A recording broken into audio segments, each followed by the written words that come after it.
అంటే వికసిత్ భారత్ జీ రామ్జీ అనేటువంటి పథకంపై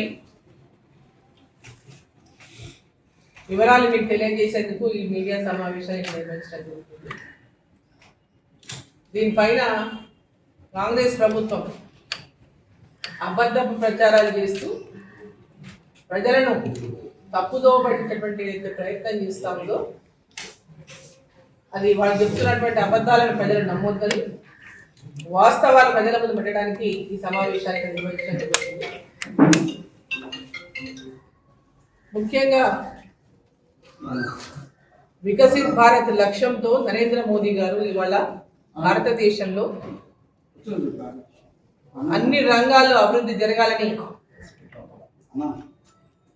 భారతదేశాన్ని ఒక లక్ష్యంతో ముందుకు తీసుకుంటున్న తరుణంలో గ్రామీణ ప్రాంతాల్లో కూడా పెద్ద ఎత్తున అభివృద్ధిని ఆ వికసిత్ భారత్ లక్ష్యంతో వికసిత్ గ్రామీణం అనేటటువంటి లక్ష్యం కూడా నెరవేరాలని వికసిత్ భారత్ జీ రామ్జీ అనేటువంటి యొక్క కొత్త కార్యక్రమాన్ని మన్రేగా ప్లేస్లో ఈరోజు కేంద్ర ప్రభుత్వం తీసుకురావడం జరిగింది. మన్రేగాలో లేనటువంటి అనేక కార్యక్రమాలు దీంట్లో జోడించడం జరిగింది. ముఖ్యంగా వికసిత్ భారత్ జీ రామ్జీ యొక్క పథకం యొక్క ముఖ్య ఉద్దేశం గ్రామీణ ప్రాంతాల్లో ఉపాధి లేనటువంటి వారికి ఉపాధి పరిధిలను పెంచడం, 100 రోజుల పరిధిలను 125 రోజులకు పెంచింది.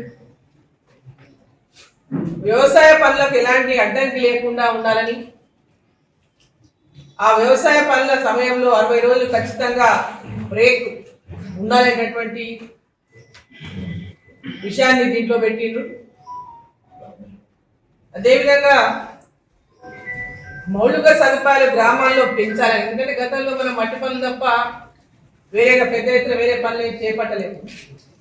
కేవలం మట్టి పనులు, పూడిక తీతలు, లేదా చిన్న చిన్న గ్రామాల్లో ఉన్నటువంటి అంటే చెట్లు నాటడం కానీ అట్లాంటి కార్యక్రమాలు అనేకంగా చేసుకున్నాం గతం నుంచి. బట్ ఇప్పటికి కూడా గ్రామాల్లో ఇంకా మౌలిక సదుపాయాలు పూర్తి స్థాయిలో లేవనేటటువంటి విషయాన్ని మనం అందరం కూడా తెలుసు. మౌలిక సదుపాయాలు పూర్తి స్థాయిలో ప్రతి గ్రామంలో కలగాలనేటటువంటి ఒక లక్ష్యంతో వికసిత్ భారత్ జీ రామ్జీ అనేటటువంటి యొక్క పథకం ద్వారా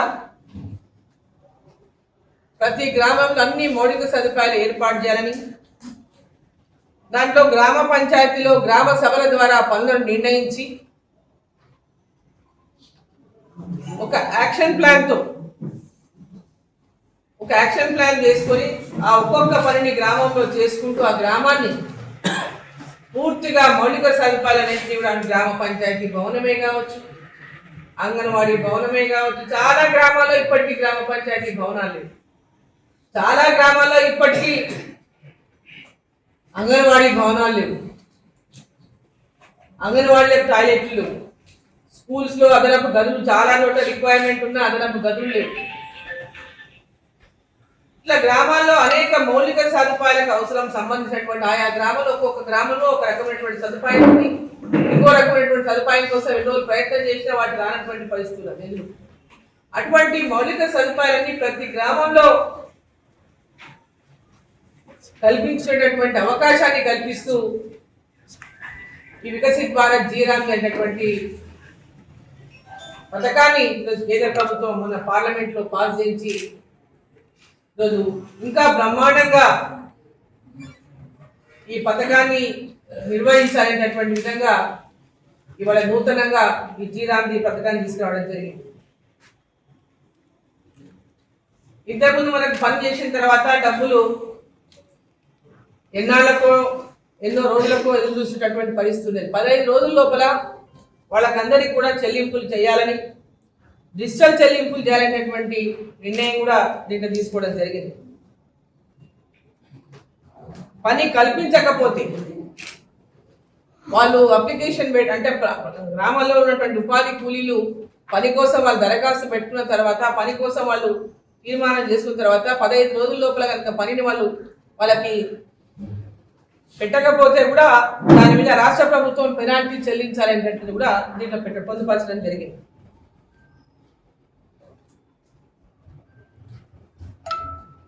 ఈరోజు కేంద్ర ప్రభుత్వం అంటే గతంలో మన్రేగా ఉన్నప్పుడు యూపీఏ ప్రభుత్వంలో మొత్తం కూడా ఖర్చు పెట్టినటువంటి డబ్బులు 2 లక్షల కోట్లపై చిలికైతే భారతీయ జనతా పార్టీ అధికారంలోకి వచ్చిన తర్వాత ఎన్డీఏ ప్రభుత్వం అధికారంలోకి వచ్చిన తర్వాత 8,53,000 కోట్లపై చిలుకు ఈ యొక్క నరేగాకు ఖర్చు పెట్టడం జరిగింది. అయినప్పటికీ కూడా ఇంకా గ్రామాల్లో మౌలిక సదుపాయాలు పూర్తిగా అందుబాటులోకి రాలేదు. దీంట్లో ట్రాన్స్పరెన్సీ లేకపోవడం, పెద్ద ఎత్తున నిధులు దుర్వినియోగం అవుతుండడం, యాక్చువల్గా ఈ ఎన్ఆర్జీఎస్ పనులు అధికార పార్టీ నాయకులకు అక్షయపాత్రగా మారిపోయింది. చాలా చోట్ల అధికార పార్టీ నాయకులు సీసీ రోడ్లు ఆ గ్రామాల్లో గ్రామ పంచాయతీ తీర్మానం పైన గ్రామసభ తీర్మానం చేసి గ్రామసభలో ఎక్కడ రోడ్లు వేయాలనేటువంటి తీర్మానం చేసి నిర్ణయించడానికి బదులుగా గతంలో టీఆర్ఎస్ ప్రభుత్వం అధికారంలో ఉంటే ఆ నాయకులు ఏదో డిసైడ్ చేస్తే అక్కడ రోడ్లు వేయాలి. వాళ్ళ ఇళ్ల ముందు వేసే రోడ్ల మీదనే వేసుకుంటూ పోవాలి.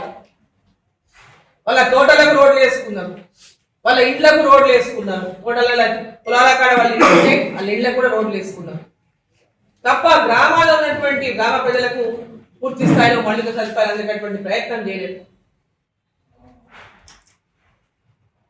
ఈరోజు ఇప్పుడున్న అధికారంలో ఉన్నటువంటి పార్టీ ఎవరు అధికారంలో ఉంటే వాళ్ళు ఆ అధికారంలో ఉన్నటువంటి పార్టీ నాయకులు వాళ్ళ జేబులు నింపుకోవడానికి ఈ పథకం ఉపయోగపడింది కానీ గ్రామాల లోపల మౌలిక సదుపాయాలు కల్పించడంలో విఫలమైంది. ఆయా గ్రామాల లోపల అవసరం ఉన్నటువంటి పనులన్నింటినీ కూడా ఇవాళ టేకప్ చేయడానికి గ్రామంలో పూర్తి మౌలిక సదుపాయాలు కల్పించడంలో ఈ యొక్క వికసిత్ భారత్ జీరామ్జీ పథకం పూర్తి స్థాయిలో ఉపయోగపడుతుంది.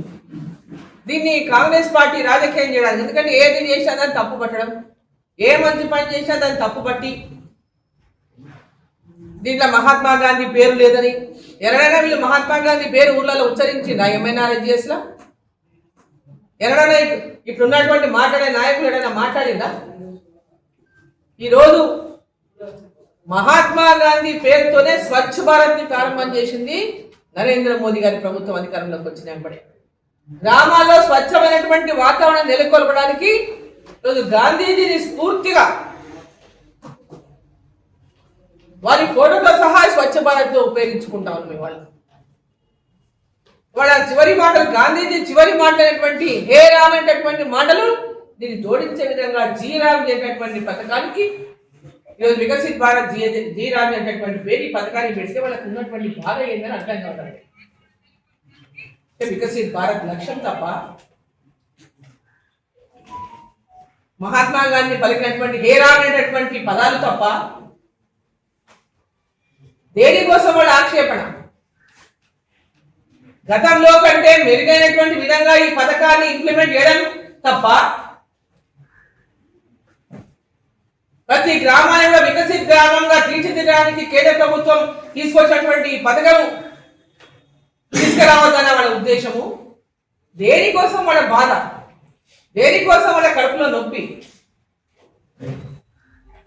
ట్రాన్స్పరెంట్ గా పనిచేసేటువంటి వాళ్ళకు కూలీని చెల్లించాలంటే తప్ప గ్రామ సభలో పనులను నిర్ణయం చేయడం తప్ప దేనికి మీరు తప్పు పడుతున్నారు?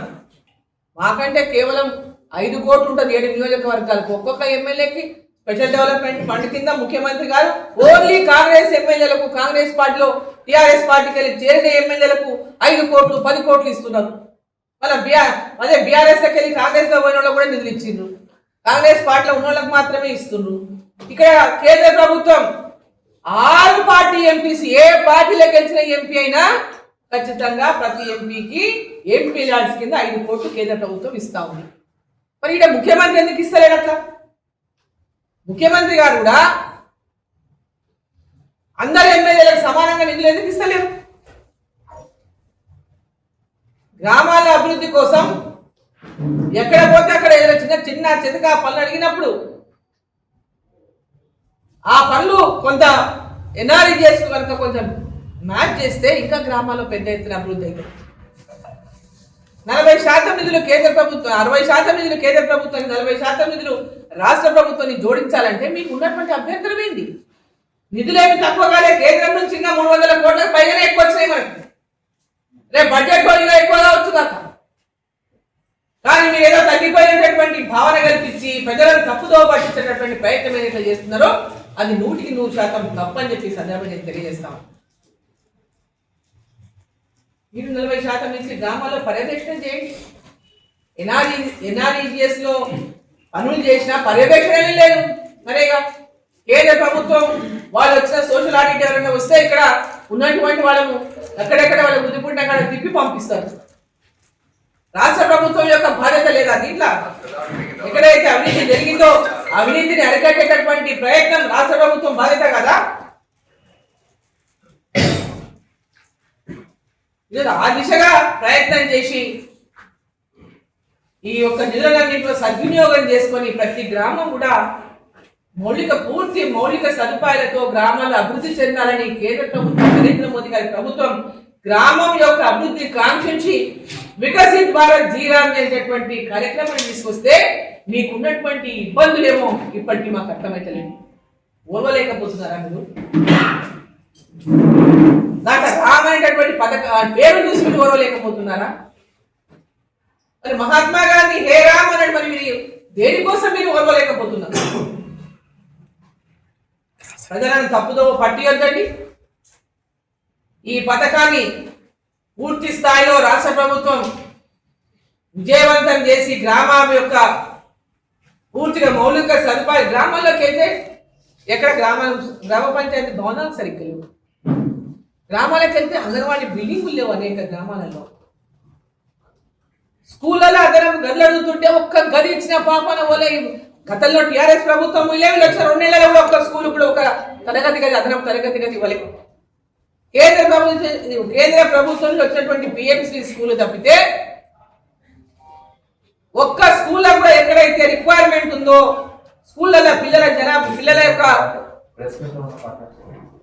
ఆ స్కూల్లో పిల్లలు ఎక్కువ మంది స్ట్రెంత్ ఉన్నారు. ఆ స్ట్రెంత్ తగ్గట్టు మాకు క్లాస్ రూమ్ లేవు. ఒక క్లాస్ రూమ్ కావాలంటే ఇచ్చేటటువంటి పరిస్థితులు లేదు రాష్ట్ర ప్రభుత్వం. టీచర్లు లేరు, తరగతి గదులు లేవు. ఈరోజు మౌలిక సదుపాయాలు కల్పించడానికి మీకు ఉన్నటువంటి అభ్యంతరం ఏందని చెప్పి ప్రశ్నిస్తాము. ప్రతి గ్రామంలో మౌలిక సదుపాయాలు పూర్తి స్థాయిలో కల్పించేటటువంటి లక్ష్యంతోనే వికసిత్ భారత్ జీరామ్ అనేటటువంటి పథకాన్ని కేంద్ర ప్రభుత్వం తీసుకొచ్చింది. దాన్ని అన్ని రకాలుగా వాటర్ అంటే నీటి లభ్యత కానీ, నీటిని సేవ్ చేసుకోవడంలో కానీ, అదేవిధంగా గ్రామాల్లో ఉన్నటువంటి ఆల్ ఇన్ఫ్రాస్ట్రక్చర్ పెంచుకోవడంలోనే కానీ అన్ని రకాలుగా గ్రామీణ ప్రాంతాల్లో ఉన్నటువంటి రైతాంగానికి, ప్రజలకి, గ్రామానికి అన్ని రకాలుగా అంత ఉపాధి ఒక పక్క కల్పిస్తూ, ఒక పక్క మౌలిక సదుపాయాలు పెంచుకుంటూ, రైతులకి అండగా నిలుస్తూ అన్ని రకాలుగా వికసిత్ భారత్ లక్ష్యంతో, వికసిత్ గ్రామం లక్ష్యంతో ఈ యొక్క పథకాన్ని తీసుకొచ్చిండ్రు. కాబట్టి ఈ పథకాన్ని పూర్తి స్థాయిలో విజయవంతం చేసే దిశగా రాష్ట్ర ప్రభుత్వం ఉండాలి తప్ప ఏదో మీరు 1 రూపాయి కూడా ఇవ్వలేక ఏదో విమర్శించి చేతులు దులుపుకుంటామంటే సమంజసం కాదు.